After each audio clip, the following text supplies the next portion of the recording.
Met me. I'm Nick Sisneros. I'm the field application scientist for WashU and various other sites. This is the third year I've been here at this course. I actually attended this course many years ago, 2004 or 2005, something like that. So it's kind of interesting being on the other side. So my talk is very loose. So we can take this any way that you guys want to go. If there's a particular topic that you want to take off on, we can do that. My plan for today is to essentially just go over the technology, what is PacBio sequencing, what makes it unique, take a look at some de novo assemblies or whole genome assemblies, starting with smaller, going through Drosophila, some plant stuff, and then looking at the human stuff, targeted sequencing, ISOFORMS sequencing, which is our form of RNA-seq. And then what I think most people are usually interested to hear about nowadays is the sequel instrument. So I don't know if you guys have ever seen an RS. This is an RS2. This is the very first one that ever left the confines of PacBio. This is the one at WashU. As you can see, it's been very nicely decorated. It took about 3 years for Sean and his crew to finally get the cow spots on there. They've always wanted this to happen, and they finally got it to happen. So they don't look like this normally. They are usually just all white. So it is special. It is special. So what makes PacBio different? So the core technology is the zero mode waveguide, which is this guy right here. So this is a little tiny well. It's 10 to the minus 26th in volume. So that's a zeptoliter in volume. There's 150,000 zero mode waveguides on this guy here, which is called a smart cell. So I apologize. Usually I have a ton of smart cells with me that I can pass around. I forgot them. But a smart cell is about the size of a shirt button, a dress shirt button. And that's the detection area that's in there. So 150,000 zero mode waveguides. The polymerase binds to the DNA fragment and then is bound at the bottom of the zero mode waveguide, and that's the actual detection volume. So only about a third of the ZMW is illuminated with laser light, and that's where you can see the detections, or the incorporations, excuse me. So you have polymerase that bind all throughout this thing, but you only are able to detect in that bottom third. All right, so that's how we kind of reduce our signal to noise and crosstalk with double reloading. So we have 4 independent dyes, which are phospholink dyes. So as the nucleotides are being incorporated, that phospholink is actually being broken naturally as it's being incorporated. So there's no steric hindrance with the polymerase moving down the chain. So this is an actual real-time movie of a polymerase incorporating bases. Right? There's no slowing down of the polymerase through any chemicals or anything. This is a real native polymerase that's moving down the chain. Okay? So this is kind of what our data looks like. So obviously, a lot of people don't see this. This is called a trace file. This is a really raw form. This is a huge file that we don't really provide to people just because it's like 50 gigabases and it's not usable. So right now, we're switching over to a BAM format for all of our base files, and that's what we're providing. And that's what's going to be provided here on the sequel instrument. So this is kind of just a teaser look of what the sequel looks like. You can see it's much smaller footprint, much shorter. It's kind of like a small refrigerator compared to the RS, which is like a Mini Cooper cut in half, essentially. So it's quite large. Yeah, sure. You just said something that I didn't pick up on before, but so the polymerases are actually all over the well. There's DNA moving through polymerases all over the Yeah, they bind over the surface, the entire surface of the smart cell, and only a few get actually down into the detection area. Yeah, so out of 150,000 zero mode waveguides that are on this smart cell, we load roughly anywhere between 30 and 50%. So 30% is kind of the number that we shoot for. So you're looking at 50,000 reads per smart cell. Okay, and you can push that higher. It's just as you push it higher, you start to get multiple loads, and that reduces your data quality. So you start throwing out more reads. So it might look good in principle that you're getting 1.5, 2 gigs per smart cell, but as you run it through the filters on the back end, you start throwing out more than half of that. So it's just better to load it lower and get longer reads than load it higher, throw out more reads, and get shorter stuff? Okay, good question. So where are we a little bit different than everybody else? First, it's contiguity. We do have the longest read lengths out there currently. I don't think that that's any big surprise considering that we've been out for a couple years now. 15 KB is about average-ish for a very, very, very large library. So most people are kind of in that 10 to 12 KB range right now. 15 KB is doable or higher, but it really takes unique handling of the DNA. You're looking at 50 to 60 KB average size libraries, which are quite large to handle. Accuracy is something that's PacBio has always been kind of dinged on, and I think it's an apples to oranges comparison when you compare us to other technologies. One, we're comparing a single pass read versus cluster generations or something similar to that on the other technologies. So with us, we're able to achieve a QV50 with very short coverage because our errors are random throughout the sequencing. And because of that, we're able to wash out any type of errors very, very quickly with very short coverage. Uniformity, we don't have any GC bias in any of our sequencing. Additionally, we also have the ability to sequence through any type of secondary structure, such as hairpins. Our polymerase is strand displacing, so it is able to open things up and sequence through that. And one of the things that kind of hurts us and helps us all at the same time is no DNA amplification. So that allows you to sequence your sample in its native form without any PCR bias, but it also makes any type of poor DNA quality really come out, right? And if you have poor DNA quality that's either sheared or nicked in any form or fashion, our polymerase will hit those nicks and stop. So it looks like a truncated read where your bioanalyzer or whatever might say that your fragments are 20 KB, but our polymerase is going to hit that and stop. Okay? And then lastly, for originality, is that we're able to do epigenetic modification detection, and we'll talk about that a little bit here in the next few slides. So what does our chemistry look like? So this is where we released. This is where the WashU instrument was installed. So that was early 2010. That was maybe 500 base pairs on a good day. And then you can see as the years have progressed, we've been steadily increasing our read length. So we look for about a 4-fold increase in read length and yield per smart cell every year. And 2016 will not be any different. So this is where we're currently at. P6 C4 came out about this time last year. So we've been running with that for this whole year. The only thing that's changed this year is we've gone from 4-hour movies or 4-hour collection times to 6 hours. Okay, and we'll take a look at some data on that in a little bit. So this is kind of what our read profile looks like. So as you can see, there are reads that are 1 KB-ish in length. The thing that we like to point out though is that over half of these reads, this is a 20 KB library, this is a human library using 6-hour movies. And this generated about 55,000 reads, and it was just under a gig. This cell was about 980 megabases.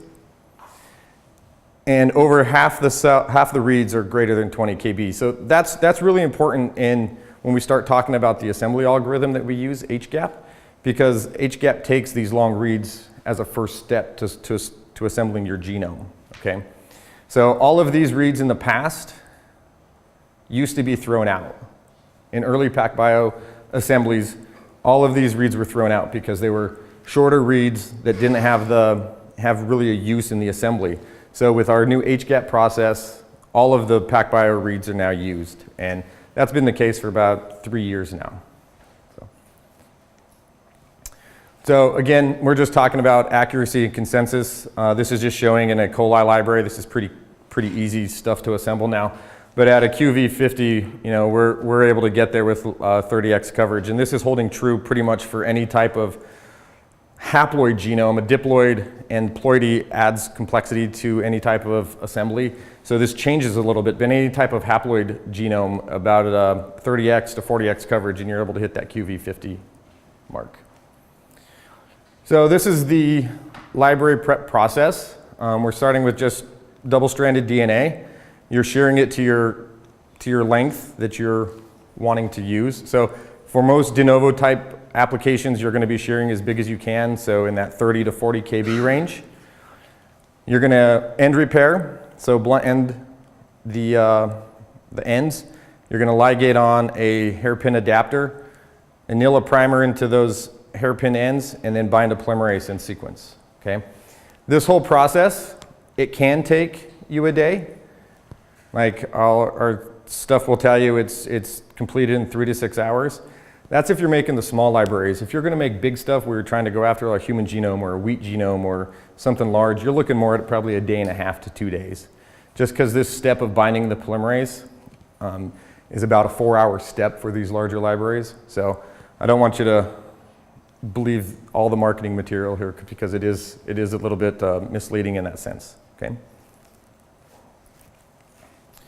So again, this is just taking home the point that any type of hairpin stuff, our strand displacing polymerase is able to open that up and sequence through that, where in the past things would skip by it and you would miss this type of data in there, as well as the GC rich. So this is a fragile X gene. This is a 2 kb repeat of CGG repeat, and this had never been fully sequenced before. And with the PacBio, this was back in 2013-ish.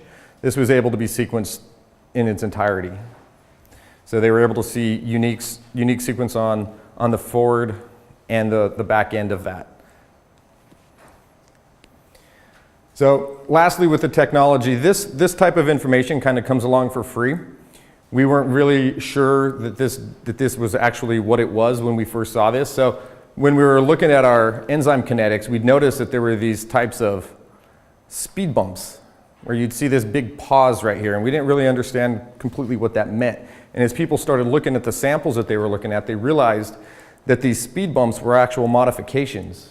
And each type of kinetic change that the enzyme took was unique to individual modifications.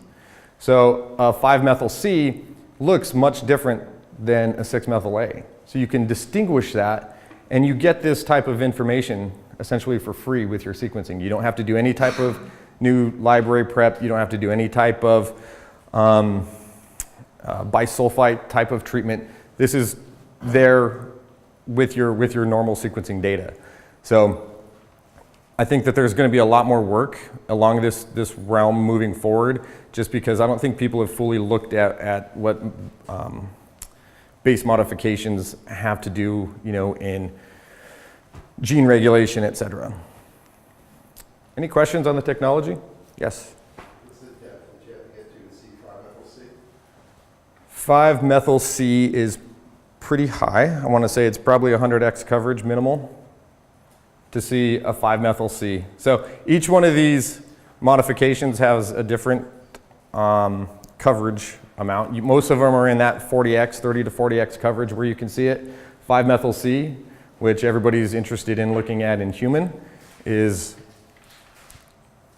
about 100x coverage. So it's kind of hit or miss. If you were to come to me and ask me that, I'd tell you to sequence it to 100x and see if we can identify it, and then we'll add coverage to get to it. So, and that's just because the signature is very low. It kind of matches the background noise of the sequencing, which you can kind of see this little black line. It's very similar to that. So that's why it needs the extra coverage to be able to pull it out.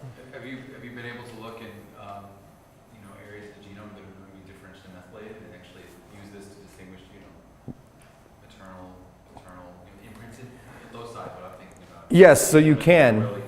So you can, because the PacBio data is actually you're able to split out the haplotypes, and then from the splitting of the haplotypes, that methylation information is there. So you can do that. Yeah. So it's just, if you're going for a whole genome level type of expression or a base modification discovery, it is expensive, right? 100x. But if you, in a targeted way, you could get so as long as you don't do PCR. Right? As soon as you induce a PCR step into it, the base modification information goes away. Okay, so the targeted approaches are something we'll talk about here in a little bit, but if you can get away from PCR and you can pull down enough targeted stuff, then from your initial pull down, then this is, I guess, in game. All right, so I listed this as de novo assembly. This is just kind of our whole genome stuff. And early on, this is kind of where we were living. We were kind of sitting in this realm. And as our chemistries started to get more yield and the read length started to increase, so did the organisms that we were able to start sequencing. So now a human genome is something that's being done. I wouldn't say it's commonplace on the PacBio, but there are a lot of people that are doing it. I think Sean's going to show you some stuff tomorrow on some of his stats that he's doing with the human genome sequencing, and they're actually quite impressive. So right now, there really isn't a genome that PacBio isn't able to tackle. It's just, you know, do you have the money? Because it is a little bit more expensive than the other technologies. Like, we don't like to talk about cost per base. It's more about what is the scientific information that you're gathering from the PacBio data, because we're going to show you things that other sequencing providers have never have, right? And everybody has their place, okay? So we're going to talk about HGAP here real quick, and this is what I was talking about, the assembly algorithm that we use. So HGAP is it's called hierarchical, I always miss this, hierarchical genome assembly process, HGAP. So it's taking these longest reads for continuity and also making the highest consensus accuracy. So how does that work? So this is a user-defined setting as to what you consider long reads. We usually tell you to take essentially the top 20% of your longest reads. So depending on your genome, that obviously shifts, right? So in this case, let's say that these are 20 kb reads, and you take everything above 20 kb and you make these seed reads. Well, these seed reads are all single pass reads, which means the polymerase only made one pass on it, right? So they're only sitting at about an 86 to 90% accuracy with the PacBio, right? So what we do is we take all those shorter reads that were on the left of that read distribution, and we map those back, building a consensus and building our finished genome from that. So that's HGAP, and then Quiver is another step that goes in after this and polishes all this to make sure that that accuracy is consistent across the entire assembly. Does that kind of make sense? So do you, Yeah. where is the reference genome being used in this? Is that used This is de novo. This is assembly, not alignment. Oh, this, Yeah, this is straight de novo assembly, so no reference genome.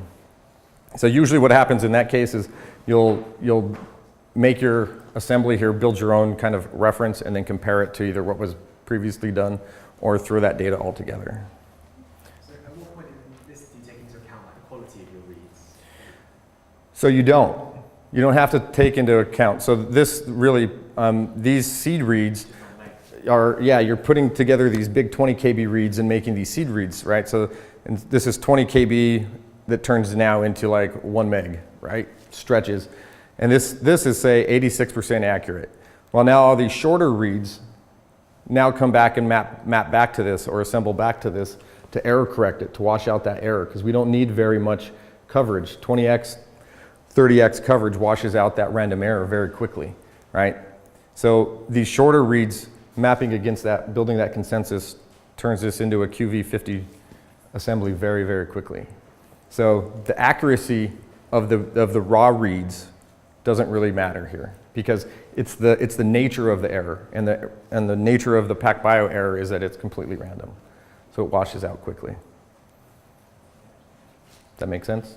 Yeah. Do you then get some sort of like quality score at the end for each of them? You do get a quality score. So you do get, we are providing fast A's and fast Q's after these assemblies are done. So you can see that. Okay. So we're just going to walk through some of the examples here. I just picked some very quick ones here because I could spend all day going about microbial or about insect or plant, and obviously I'm not going to do that because everybody has a wide range of interest here. So microbial genomes with PacBio, this is kind of where we lived for a long time. This is a slam dunk anymore. These types of things are really providing closed genomes, complete circles with no problem anymore. So this guy, I'll show you, this slide is talking about 50x. I think now where things are at. We're probably closer down into that 30 to 40x range for PacBio, which means that you can probably throw on 1 to 2 microbes, potentially even up to 4 per SMRT cell, and get a same closed genome result. Okay, this is full circularization. So Drosophila, this guy was done in 2.5 weeks on the PacBio, and most of this is in just instrument runtime. So this is using 6-hour movies, right? So it's just sitting there letting the instrument run for 96 hours at a straight time. So this is done pretty quickly. The bioinformatics is kind of where the back end things are taking a little bit more time these days, although it's getting a little bit faster. And you know, 1 week here for the bioinformatics is what eats up most of this as well. And that's just because the algorithms were slower at this time, and you'll see that they get a little bit quicker here as we get into the human genomes. So I put this guy in here because this just got accepted and published in Nature. So this is the Oro genome. This was our SMART grant winner. So at PAG every year, we have a SMART grant program where people get to essentially send in an abstract, and then we get to pick from projects what project we're gonna fund. And this guy was the 2014 most interesting genome in the world winner. This is a grass, and this grass is actually pretty interesting because it's got an extreme tolerance to drought. So a fresh one, it's pretty coarse, and as you let it dehydrate completely without water, this thing turns into essentially a powder. And with a little bit of hydration, it comes back to life without any type of loss, right? It's a fully functioning plant back again. So we wanted to see what was in this thing, and it was kind of interesting because this was really groundbreaking for us in the sense that we were able to make one large 1 KB library, blue pippin size selection. So are you guys familiar? Do you have a blue pippin here? We do, but we didn't take it out. Okay, so Put on that last next slide when you have the grass is Bill Murray. Help on it or smoking it. yeah. So Bill Murray. So the blue pippin is a device from Sage, it's essentially a chef gel that doesn't take 24 hours to run. It's got little cartridges that does size selection. It's gated and it pulls out, you know, your sizes that you want. So when we see 15 KB here, that means that we're collecting from 15 KB up. So everything below that 15 KB is lost, okay? So that's just making our library range quite a bit tighter. So what does that mean for the sequencing? Is that means that the average read length is 12.8. So if we didn't do this size selection, you'd see sizes of library from, you know, like 1 KB up to 50. And what that does is it drags down your mean read length considerably. So blue pippin has really allowed us to really push the lengths in read length, because PacBio has an inherent problem where smaller fragments load much easier than anything larger. There's really no way around that. It's just small falls into those wells a lot easier than a big fragment. So we got to get rid of the smaller fragments in order to get these larger fragments in there. So this is actually pretty awesome because we had 625 polished contigs with a contig N50 of 2.38 megabases. That to me is the kind of the stat that we really push on and lean on, and that's just because anything above that, think about, like, that's 50% of your contigs are 2.38 megabase and above, okay? It's pretty amazing. The repeat content of this guy was 47%, so again, you can see that the GC bias or AT bias isn't really there with this guy, and that we estimated we covered 98.3% of the genome. So I'm guessing that the reason we don't see the other 1.7% of this guy is that it's just outside of our read lengths and it's repeats that are either collapsing on themselves or they don't have unique sequence on either end of them. Okay, so here's just a teaser of some of the human stuff. Sean's going to go into this a little bit more in depth than I'm here. So what this is looking back at previous human genome assemblies, and you can see for a large number of years that there wasn't a whole lot of movement with the contig N50s. This is the very first one, right? And you can see there hasn't been a whole lot of improvement over that until the PacBio stuff came out and started sequencing this. So these first two here are kind of cheating genomes in a sense because these are haplotype. These are haploid genomes. This is a heretofore mole that they sequenced. And you can see that the contig N50 here is 4.38, 12.9. And then as we get into the diploid genomes, you can see the complexity gets a little bit higher, so that N50 drops down a little bit. These two guys are cancer cell lines, and that N50 contig length is just a little bit, is dropped considerably just due to the fact that the cancer genomes are much more complex. There's a lot more repeat nonsense in there, and it gets just harder to assemble that. So this is all great, like the libraries and stuff, pushing the read lengths is really awesome, but the problem has always been that the informatics has taken so long. So a human genome in the past took forever, it seemed like, to assemble. So what's coming now, and this has kind of been waiting to come out for quite a while now, is Dazzler. Gene Myers talked about this in 2014 AGBT, that this was coming out. And he said it would be ready by August, I think, of 14, right? And we're still essentially waiting. So, but we've taken portions of this code and implemented it into our secondary analysis. And what it's done is it's really been able to speed up the process. So we're able to assemble a human genome in 4 days without a large computing cluster. I think that's a relative term, large computing cluster. Everybody's idea of large is slightly different. So if you're interested in what the specs are on this, I'd be happy to dig those out and provide them to you. So Dazzler is one way that that's going. MHAP, or MAP, like Sergey likes to call it, is another solution here. And he's offering cloud computing for these larger genomes with this. And this is one that I think most people are using nowadays just because it's more readily available. And there's pretty well documented steps on how to use this.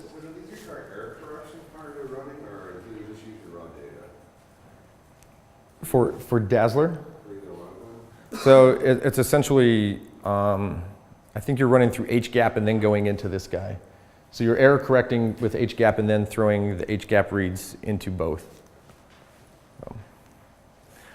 Any questions? Can you go back to the N50? So just, the one, yeah. I mean, I get that the haploid is simpler and less complex, but why, I mean, I don't fully understand why the presence of diploid causes it to be harder. I mean, you're doing the wrong reads, so actually you should see the haplotype phasing. So I don't know if I get that. That's pretty good N50. Yeah. It is. So it's not a function of. The point that actually it's still more complicated than the haploid. It is. It's because when you see either a SNP, when you see heterozygosity within the reads, right? So we're able to phase to a point, and what you're seeing is when you see a SNP happen, what it does is it creates a bubble, right? And so now you're essentially shortening that because it's breaking. It's not breaking it, but the algorithm looks at it as decreasing that size. It's not calling it a single piece anymore. I mean, do you think that could get around it with algorithm stuff? I think so, and I think that that's coming. So there's our Falcon assembler that they used here is constantly being improved on, and I think what you're going to start to see is that you're going to be able to phase. Once you get full coverage of a genome, you'll be able to phase the entire thing, and then you don't have that issue anymore. Does that kind of make sense? Yeah. It sounds like it's the bubble is causing to break things up that probably shouldn't be broken. Yeah, it's just the heterozygosity of a diploid genome. That's where the problem comes. Ploidy causes all kinds of issues when it comes to assembly. When you get into like a hexaploid wheat, that is just a nightmare to assemble because there's so many options and there's multiple reads that have every single different option that the algorithms don't like that very much. Does coverage help that if you increase coverage? So usually coverage does not help a ploidy issue. What helps a ploidy issue is getting unique reads on either end of whatever heterozygosity you're seeing, right? So if it's a genic region that's very large, that in like a hexaploid wheat, if there's many of them, the only thing that resolves it is having a full read or reads that combine together to span that full gene to cause uniqueness so that it can be mapped, right? Otherwise, it's gonna drag this down a little bit. So these are just all piling up on each other. They're probably piling up on each other, or I mean, they're most definitely piling up on each other, are being called as separate contigs.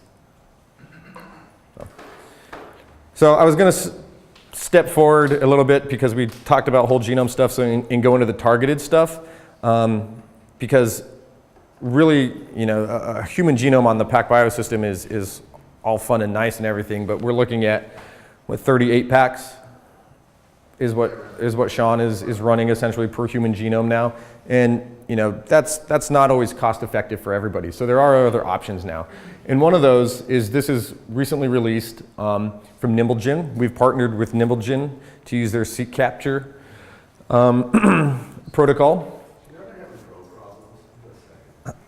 So yes, now that you bring that up, yes, there was a theory that there were probe problems. I've been told that the probe problems have been resolved.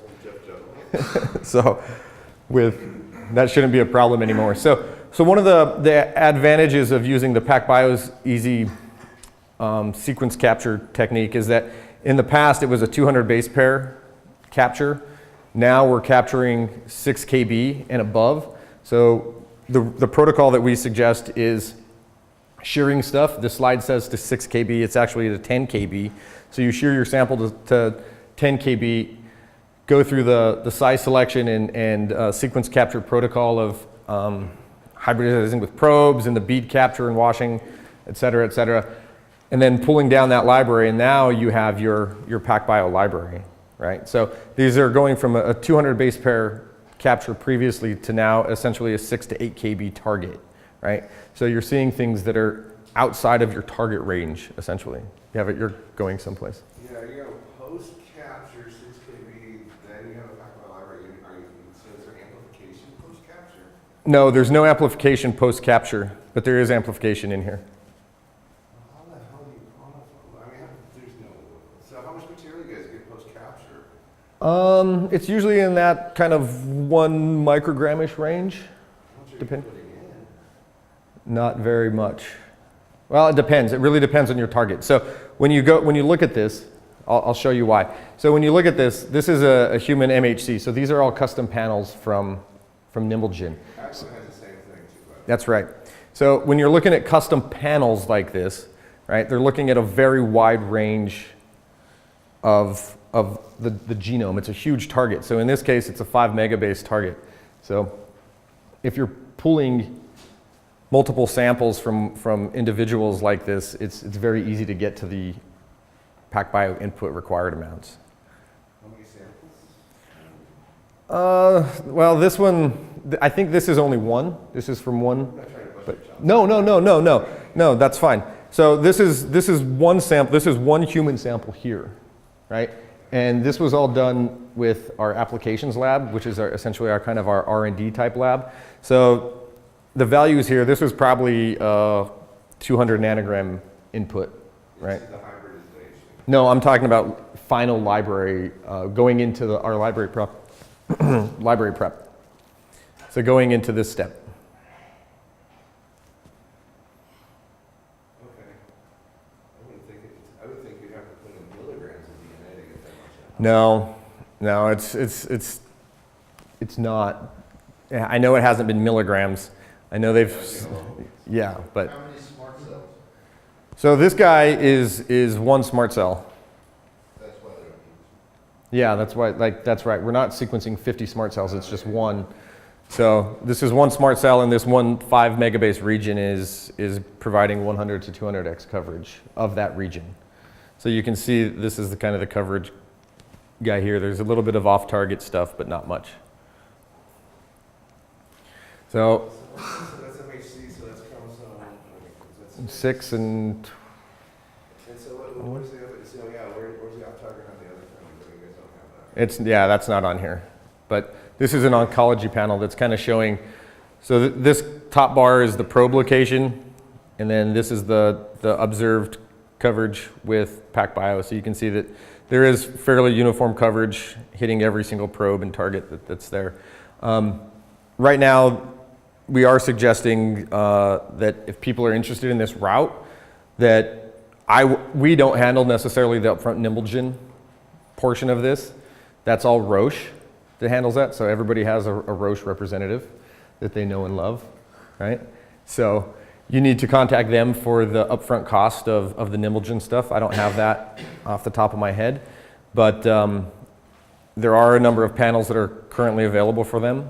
And if you want custom stuff, what's that? The haplotype information on this stuff? Yeah, so we'll get to that. So this is just showing kind of what I was talking about, that when you're looking at an exonic region for your probe, that not only are you getting the exon, but you're also getting outside of that in the intronic regions as well. So this is a 35 kb gene, and we're seeing complete coverage across that gene here.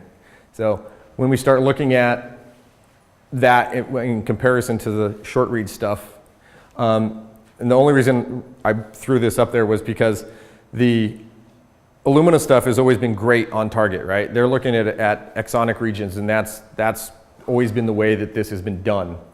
So where we're coming in from is a slightly different angle, is that not only are we giving you that same exonic region, but we're also giving you outside of that in the introns. And in this particular case, there's a few SNPs that the short read stuff missed because they're just not able to target that, right? The read links aren't enough to get out there.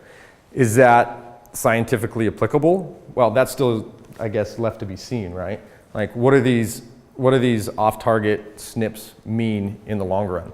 And I think that's where there still needs to be a lot of research done, especially when it comes to these cancer panels, and especially the MHCU that are looking at transplant type of calls on whether or not a transplant donor versus a recipient are a match. We're showing individual reads on the up, right? Yeah, so these are all individual reads. The black ticks are the errors. Yeah, black ticks are errors in the raw reads. So what kind of depth of coverage is required so that you get good accuracy? This is 30 to 50x. So these are just individual raw reads in this image. So at that depth, what is your lowest detectable variant allele frequency then? Would you be in the 5% range? No, you could get down into, I mean, with the long amplicon analysis tool right now, they're pretty confident that 1%. But I mean, as you get lower than that, I would say that for 1%, you'd probably be in that 50x coverage or a little bit higher. So this is just, I threw this up there just to get phasing. Everybody knows that phasing has always been kind of a problem, right? And the reason is because you don't know who goes with who here. So is it AT, is it AC, et cetera, et cetera. So PacBio's solution to this is that we don't have to worry about that because we can just sequence the entire thing, right? The forward and reverse strands without any issues. So you have that phasing information there. And here's a graph of that. So this is the HLA DQA1 gene. And you can see that on the top panel here, this is the haplotype 1 and haplotype 2. And that's just because we're able to see with those hairpin adapters a forward and reverse strand and be able to call what's what, right? So with the targeted stuff, where's the value of the RS? Direct evidence for new alleles. And then phasing is really the big one in my book. I think this is where a lot of things are really gonna be found in being able to see what's what on each individual haplotype. So. Do you have any amplicon information? I didn't throw in amplicons, so to speak, here, because the targeted is kind of an amplicon. A slide or two tomorrow then. So. Any questions on that? I'm going to jump into the RNA-seq or isoform sequencing. So we call this isoform sequencing because we're looking at full-length isoforms. So we're not seeing portions or... What do we say about full length? Yeah, what do you say? So They're very long. they're very long. That's right. Not necessarily full. That's right. So what are we looking at here in the PacBio IsoSeq method? So you can take either total RNA or poly-A RNA. This is using the CLONTECH kit, the CLONTECH Smarter kit, and just working through a modified version of that. You have the first full-length first-strand cDNA, a large-scale amplification, and then we're essentially splitting that into 4 different size buckets. Do you guys remember why we have to split this into size buckets?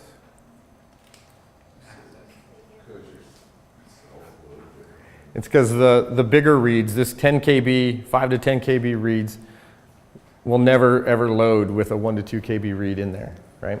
So you need to split them in order to get resolution of the bigger reads, okay?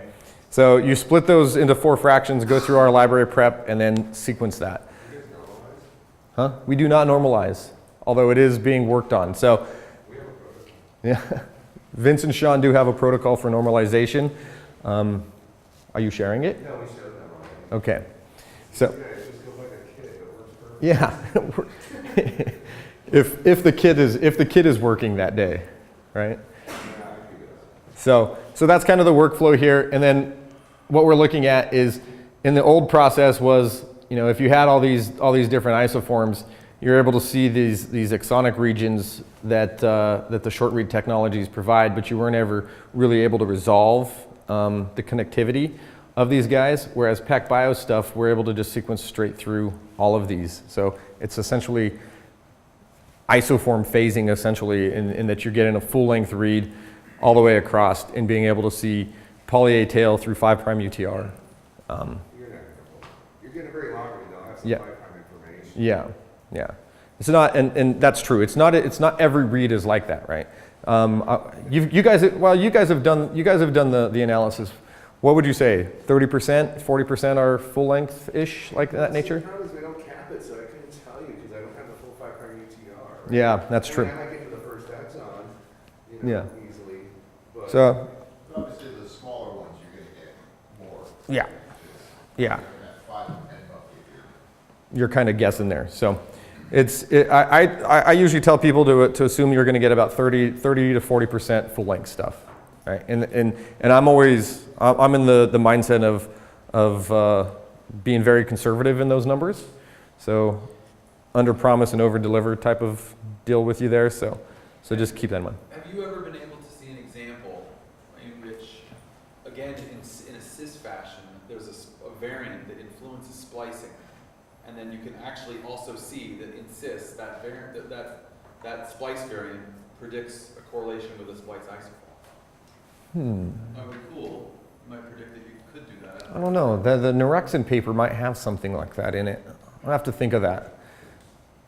Because, you know, that'd be cool. Like, I mean, one of the things with a lot of sequencing is, you know, we see these variants that are 5 bases away from a splice junction, 8 bases, 10 bases, whatever, and we're like, we don't know if it's causing a deal, or, you know, if you had you could have some sort of, maybe in one. Sure. Well, actually, no, you wouldn't get, in that case, you wouldn't get you wouldn't be sequencing the intronic regions in this experiment. Yeah, that's right. So you That's wouldn't right. actually see maybe a deep splice variant.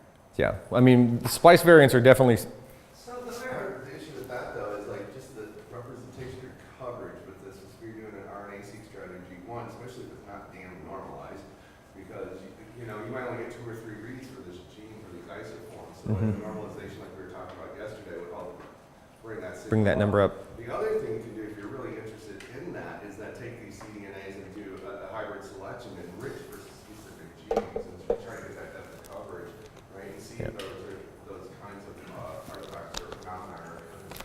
And that's kind of exactly what happened in, not this case, but the one after this. So the only reason I threw this up there just as an example, there's a number of different examples in all kinds of different organisms, plant, human, insect, whatever you want. Like if you want examples of this, I can provide it to you. I just threw this guy up there to give an example of what people are seeing. So out of this is a chicken heart essential sample. So this is from the Gladstone Institute, and this is part of the it's a fetal heart monitoring type of program where they're looking at congenital heart defects in children, and they were trying to better understand that. So they were looking at chicken hearts to do that. And this was pretty well characterized through Illumina RNA-seq. And even with all the coverage on the Illumina RNA-seq type of gold standard that there was in RNA sequencing, this group is still able to find 9,221 unique new annotations and 539 genes that they haven't been able to identify before. So this is a pretty common type of situation when people move towards PacBio isoform sequencing, is that you are able to find new genes and these new transcripts just because of the longer. Are they new genes or are they pre-processed? Well, so the thing is that they're not necessarily new genes, because one example is a fungal genome that was done at. So those are messed up. Yeah, well, this one was very well characterized. So he had like 10,000x coverage on Illumina RNA-seq. And we asked him to do isoform sequencing on it just to see if he found something new. And I think he had like eight isoforms that he had identified. And when he did this with PacBio, he came out with like 110 new isoforms, and he didn't believe it, right? Like, yeah, right. Well, he didn't believe it. He didn't think that there was that many isoforms that he missed. So he took that Illumina coverage and he mapped it back to the PacBio reads, and lo and behold, it did verify that they were there. It was just not, there's not enough contiguity in those short reads to be able to put them together. So that's there. What you were talking about with the targeted approach, this is one of them. So this is a gluten-specific or gene-specific type of targeted approach when it comes to the ISO-seq method. So again, since we are doing PCR in our CLONTECH step, this type of approach is not a problem, because as long as you're able to pull something down, you're able to get there and PCR it. Okay. Any questions on ISO-seq? Because I'm going to shift gears completely here. So we'll go to SQL really quick here. So the SQL system is something that was just announced about 5 weeks ago or so. So this is what's coming. What are the main differences between SQL and the RS? And we'll get to the size differences here in just a second. But mainly is that the ZMW, so on the current RS2 system, there's 150,000 ZMWs. SQL is going to have 1 million ZMWs. So you're looking at faster genomes, obviously, like 30x human genomes done with about 15 smart cells as compared to 240 that Sean is running now. All right, so in this case, Sean would have to run 30 smart cells to get to the same level of coverage that he's currently running 240 on. Okay, we're talking about a month of sequencing as opposed to 4 or 5, 6. So it depends, again, yield is dependent on read length, right? So you'd probably be in the 10 gig range, maybe just under it. It's hard to say. So you're able to multiplex greater, obviously, now with a greater number of ZMWs. So 12 to 14 or 12 to 24 microbes per smart cell. Amplicons is 1,536, and HLA samples is 384. So it's expanding our ability to really make things more cost effective for people now. So this is the slide that most people are most interested in. So as I said, this guy. So the RS itself isn't the only component that you have to keep in mind. There's also a Blade Center podium that does all the real-time analysis during the sequencing that sits next to it. So these two guys together are about as long as a Mini Cooper, literally. And if you cut that Mini Cooper in half, that would be about the size of this thing, okay? So it's not a small piece of equipment. And like Vince has alluded to a couple times here, it is kind of heavy. We say it's about a ton. You do not need a reinforced floor like everybody will tell you when you're looking at buying one of these from the competitors. It will handle, unless you're like in a barn someplace, your floor will handle this thing. So where does it change going to the SQL? So as you can see, the SQL platform is considerably smaller. This is about the size of a small refrigerator. It's about as tall as I am. So it's not huge. No more Blade Center. The Blade Center has disappeared and it's now located inside the instrument. So all the real-time calls are going on inside this thing. And that UPS is still there, but that's just, in case your building power cuts out, it's there to keep the instrument going and shut down properly. So you can see it's quite a bit smaller. It is a little bit nicer. Pretty much the same kind of workflow and deck that we have on the RS. So average read length is going to be between 8 and 10, 8 and 12 KB in length. So that's kind of where we're at right now with the RS2. That's where we're going to be with this thing upon release, which is upon us essentially, right? So you can expect a 4x increase in read length and yields on these things as the years progress, because that's what we've always held to from a company type of standpoint in progressing with our R&D is a 4x increase. So that's where we'll be. Same consensus accuracy, throughput per cell is 5 to 10. That's very dependent on your library size. The bigger the library, the bigger the yield. okay? Smart cells per run. So on the current RS, you have the ability to load 96 smart cells on that RS. You can't run that many smart cells, and like that would be like 4 months worth of running, right? So we've taken away that option, and now you can only load 16. That's kind of the sweet spot where everybody runs is 16 smart cells. So they run like 8 cells during the week, and then over the weekend they start up a 16 cell run, and it runs over the weekend. Okay, so we just decided that's what you're gonna get is 16 cells on that, and you still have the same movie times, 30 minutes to 6 hours. It really just depends on your application. Okay, so if you're looking for the longest reads available, 6 hours is the way to go.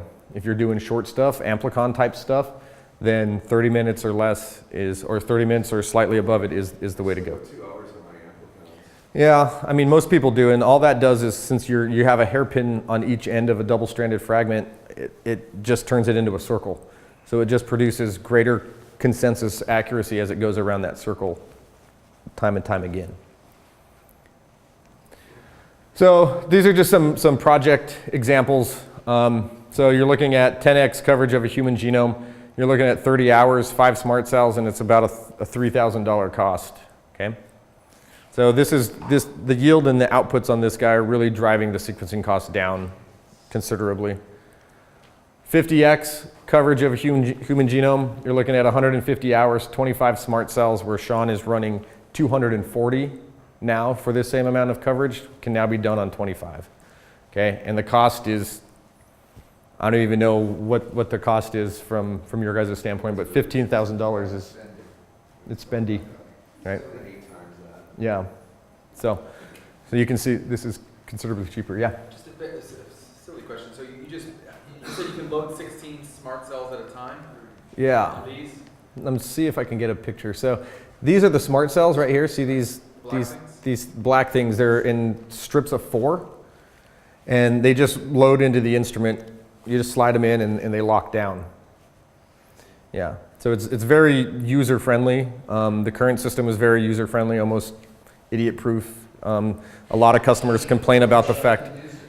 Well, yeah, it's so idiot-proof that it is kind of annoying in a sense because you have no interaction with it. It's like you put some reagents in, and if there's a problem, like it doesn't really tell you. That's what you actually load your libraries into those little black things, and then stick the black things in the machine? No. So you load your libraries into a 96 well plate, and then there's a pipette in here that pipettes your library, does some dilutions, and loads it onto that smart cell for you.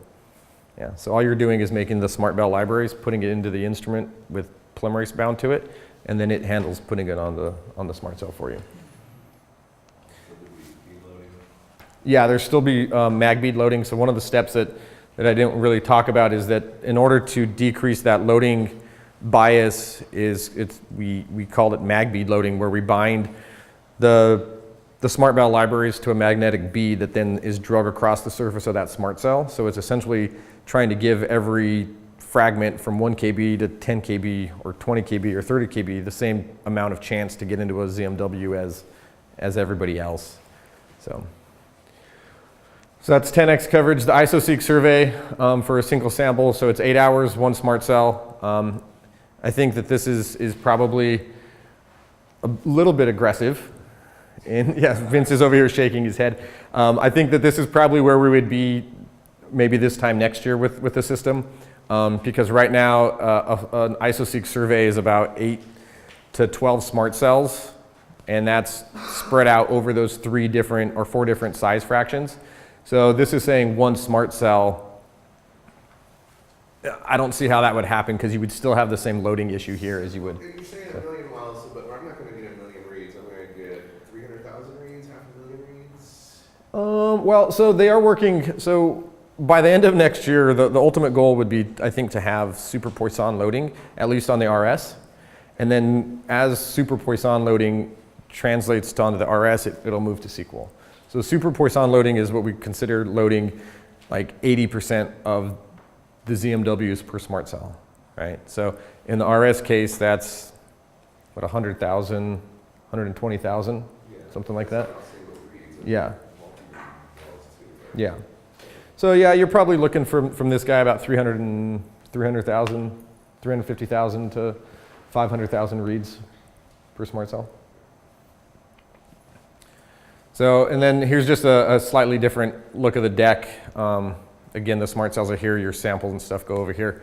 And this is just the targeted sequencing. So 384 samples, less than 8 hours, one smart cell, and $1,200 for that. So it's, this is, I think, going to be there immediately. This spec is probably there today. But that's kind of just an example of projects that are on this, on the sequel and where it's coming. So one thing I will remind you, I'm not a sales guy, so if you ask me prices on reagents and stuff on this guy, huh? We can tell. Yeah. You didn't make these slides either. No, I did not make these slides. So if you ask me prices and how does this break down, I'm going to tell you I don't know and give you my card and give you somebody to call or have somebody call you, because I don't get into this discussion. That's not my world. But this system is $350,000. The RS2 is $700, and you know, we were talking about this at lunch today. It's probably closer to $1 million for an RS to get installed and up to date and have everything, all the ancillary equipment involved with it. Nitrogen with this, right? So you do need a little bit of nitrogen. So on the current RS, the optics table floats on a nitrogen bag to keep it essentially steady and level. So it takes a lot of nitrogen. You're going through, I mean, Sean can give you a better real world. My specs are about 2 tanks a month is about what we say. I'd imagine that's probably close to what you see. This guy, 1 tank of nitrogen will probably last you 2 months. Is it still the same power requirement with that huge plug? No, the plug here is it's a 240 volt. So this is a dryer vent type of plug, whereas before it was just huge ordeal. So these, It's so big in my life. yeah, I mean it's about that big around. This thing is really easy to install. The RS comes in multiple pieces when it comes off a truck, and it takes an engineer about a week on a good install to get that thing all put in place and together and working. This thing's going to roll off the truck as is. It's on wheels, so as it rolls in, they're just going to lock the wheels down, plug it in, hook up the nitrogen, and be ready to go. How do the optics work? I mean, how do you imaging this a million CMWs? It's essentially the same way as the RS2. It's There's still a beam splitter that splits the beam and illuminates the ZMWs.